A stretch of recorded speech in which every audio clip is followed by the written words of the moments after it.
संत प्रेमानंद जी महाराज भारत के सबसे प्रमुख आध्यात्मिक गुरुओं में से एक हैं। प्रेमानंद महाराज जी की बातें मार्गदर्शक के रूप में लोगों के जीवन को सच्चे अर्थों में बदल देती हैं।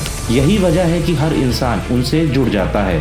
वे बातों को बेहद सिंपल और सरल तरीके से समझाते हैं। प्रेमानंद जी महाराज की लोकप्रियता और उनके भक्तों की संख्या लगातार बढ़ रही है। हाल ही में प्रेमानंद जी महाराज ने बताया कि जब उन्होंने अपने पिता से पहली बार कहा था वह संत बनना चाहते हैं तो उनका रिएक्शन क्या था।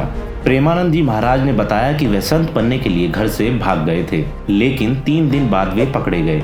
जैसे ही प्रेमानंद जी महाराज ने पिता को देखा वह आंख बंद करके बैठ गए। इसके बाद उनके पिता उनके पास आए और उनसे खड़े होने के लिए कहा। 3 बार कहने पर वह खड़े नहीं हुए, लेकिन चौथी बार वह डर गए और पिता के कहने पर खड़े हो गए। इसके बाद प्रेमानंद महाराज ने अपने पिता से एक प्रार्थना की। उन्होंने कहा, मैं आपसे कुछ कहना चाहता हूँ।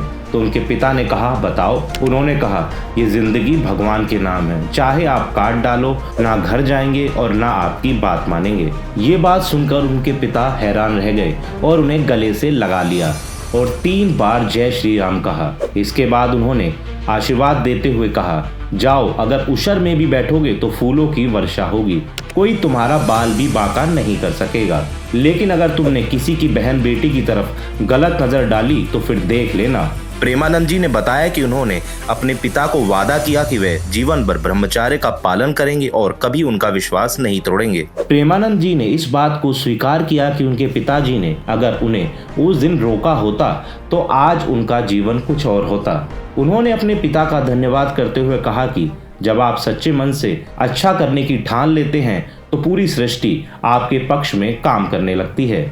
दोस्तों, अगर आपको यह जानकारी अच्छी लगी तो हमारे चैनल को लाइक, फॉलो एंड सब्सक्राइब करना ना भूलें।